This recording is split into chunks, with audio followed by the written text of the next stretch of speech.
Bună, Leu! Bine ai venit și mă bucur să te am aici alături de mine. Ce urmează în conexiunea voastră? Ce urmează în această conexiune pe care tu o împărtășești cu persoana iubită?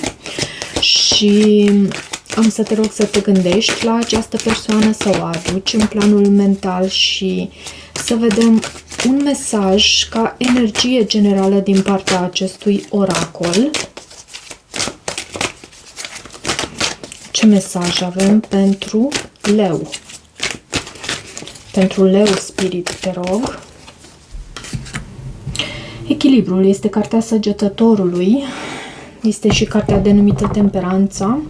Și este și o carte a vindecării. Și mai avem și Împăratul. Cel care conduce, cel care inițiază, cel care acționează. 4-5 sunt, de fapt e 14 aici, dar în sumat este 5. Pot fi cifre importante pentru tine, cele două. E o persoană foarte echilibrată, dacă este vorba despre această persoană și văd și poate să aibă Săgetător, Berbec, Taur, Leu sau chiar Capricorn cu acest card de aici. Foarte multe arcane majore, vezi tu? Avem și Judecata, posibilitatea de... uite, și aceasta vrea să se arate. Și Lumea. Posibilitatea de a încheia un anume capitol din trecutul vostru și de a păși în necunoscut și de asemenea de a reconcilia ceva anume între voi. De asemenea, cred că primești și mesaje prin intermediul chakrei coroană, tu primești mesaje, download-uri, lucruri pe care, adevăruri pe care nu ți le explici cum le primești, dar le primești, sunt adevăruri ce reprezintă realitatea. Hai să vedem acum din tarot energia ta în conexiune. Ce simți tu acum, conștient sau inconștient? Unde ești tu în raport cu această legătură?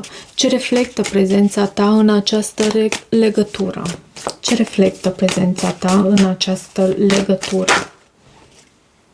Luna, poți să ai de a face cu un rac, pentru că a fost prima carte și pentru Zodia Rac, exact în aceeași poziție. Și de data aceasta avem 5 de monede. Ce reflectă prezența ta în această legătură? Tristețe văd aici la tine. De ce, Luna? Abandon, te simți abandonată. Dor de celălalt, poate fi. De ce, Luna? De ce, Luna? 4 de monede. Și 2 de monede. Ai de făcut o anumită alegere aici. Poate stabilitatea ta este și foarte importantă în această perioadă. Economiile tale sunt pe prim plan. Cred că pe prim plan aici cu acest 4 de monede. Cumva... De asemenea, mai poate fi vorba și despre faptul că tu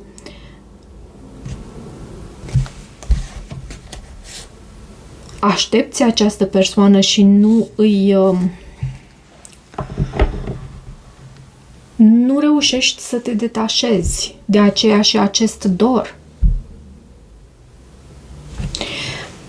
Energia celuilalt, unde se află cealaltă persoană, ce simte, ce gândește, cum percepe conexiunea, cum se poziționează celălalt față de tine.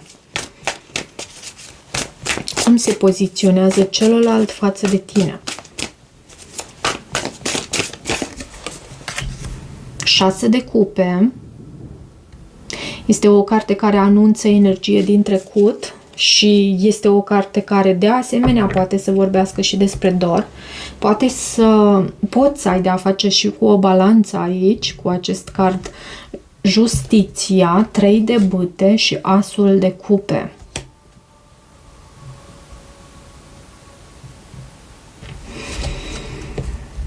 Este o carte a nostalgiei, acest 6 de cupe, și din câte văd eu, această persoană așteaptă foarte mult ca talerele justiției, ale balanței să se echilibreze pentru a putea exista un nou început cu iubirea aici între tine. Asta înseamnă că poate există și o anumită karmă de ars între voi. De ce 6 de cupe? De ce 6 de cupe? De ce 6 de cupe? Eremitul. Poți să ai de a face cu o fecioară. Caută soluții această persoană și 5 de spade. O retragere din partea acestei persoane care e percepută de celălalt, adică de tine, în cazul de față, e percepută ca fiind ceva... Această persoană are cu adevărat sentimente pentru tine, doar că este mai retrasă, iar lucrul acesta tu îl percepi ca fiind un abandon din partea celuilalt. Cum că ar abandona această conexiune, dar nu simt acest lucru aici, la tine. 7 de monede este și cartea investițiilor, își dorește să investească, posibil să existe și o pauză aici cu acest eremit și 7 de monede, pentru că această persoană caută soluții, analizează, eremitul analizează. Ok, legătura voastră actuală, care este pentru că aici nu are cum să aibă loc un nou început decât pe baze corecte, trainice, cu acest 4 de monede. Legătura voastră actuală, care este dinamica principală dintre voi acum, ce vă unește sau separă, ce se întâmplă energetic între voi în prezent. Legătura voastră actuală, te rog, care este dinamica principală dintre voi acum. Ok, avem Hierofantul și să știi că pe masă a încercat să facă un flip, așa. Eu am să-l iau în poziția sa naturală și având și acest card de la baza pachetului, într-un fel anume are sens faptul că acest hierofant este întors. Dar îl păstrăm deocamdată în poziția sa naturală, în poziția aceasta. Hierofantul este o carte a angajamentului serios. Poate este și o distanță între voi cu acest card lumea și poate să existe comunicare online sau așteptare pentru comunicare, cumva așteptați să comunicați unul cu celălalt.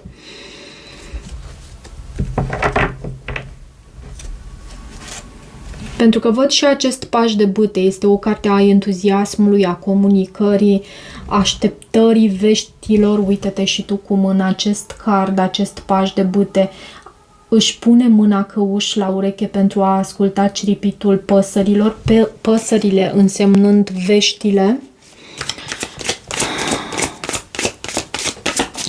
De ce hierofantul? Ce se întâmplă la nivel energetic între voi în prezent? De ce hierofantul?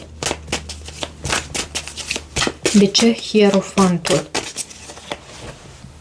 Roata norocului. Și 5-ul de bâte. Roata norocului cumva e pusă în mișcare. Lucrurile se schimbă aici. Roata norocului poate să anunțe și protecție din partea universului. După felul în care tu ai sădit în trecut, după felul în care tu ți-ai așternut în trecut, astfel și culegi roadele sau astfel și dormi.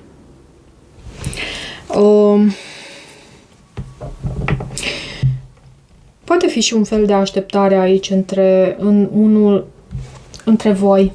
Văd 5 de bâte, 8 de monede, Faetonul, cartea racului, o distanță, iarăși, dar și regele de bâte. Este cartea ta. Acum, dacă luăm această carte în poziția sa inversă, dacă a existat o lipsă de angajament între voi, lucrul acesta se schimbă, să știți. Și, dimpotrivă, energia se poziționează în poziția sa dreaptă. Ce se vindecă în această conexiune? Karmă, lecții, traume sau tipare care se transformă prin această legătură? Ce lecție spirituală sau rană se reactivează și se cere vindecată? Faetonul, așa cum am spus, este cartea racului și 10 de cupe. E ca o aliniere și între energia feminină și energia masculină și direcționare pe același obiectiv, pe aceeași rută, dacă vrei să spun așa. Faetonul se îndreaptă într-o singură direcție, spre succes, spre triumf, spre succesul vostru împreună. De ce acest faeton, de fapt, în ceea ce privește lecția spirituală sau rana ce se reactivează și se cere vindecată?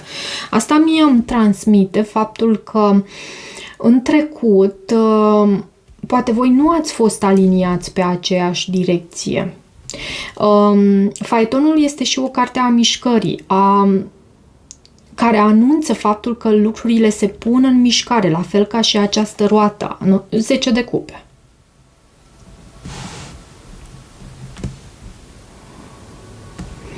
Recunoști în această persoană 10-le tău de cupe și această persoană recunoaște în tine 10-le său de cupe. Vă recunoașteți unul pe celălalt. Vă dați seama ce reprezentați unul pentru celălalt. Cam acest lucru poate că au existat și anumite iluzii în trecut, însă adevărul vă unește în prezent în ceea ce privește lecția voastră spirituală. Vă dați seama ce reprezentați unul pentru celălalt.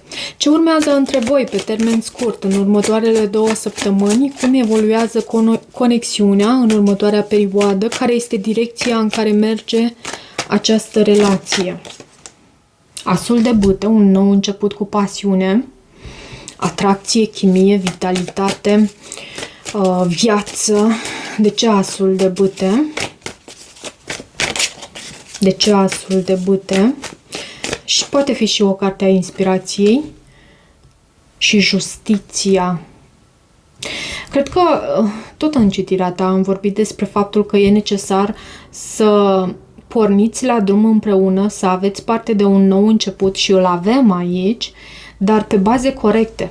Și avem și justiția, cumva găsiți soluția aici. Ascultându-vă intuiția, găsiți soluția. Văd și Cartea Marea Preoteasă. Uneori Cartea Marea Preoteasă poate să vorbească și despre secrete, o relație secretă. Dar nu cred că este vorba despre asta aici. Cred că este vorba despre a vă asculta intuiția și găsiți soluția potrivită. Să vedem și un mesaj din partea acestei persoane. Un mesaj 2 din partea acestei persoane.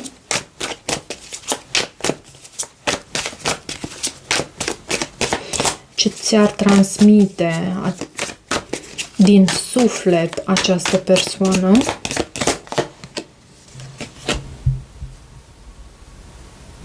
Ești mult prea drăguță, nu merită blândețea ta. Sau drăguț, drăguță.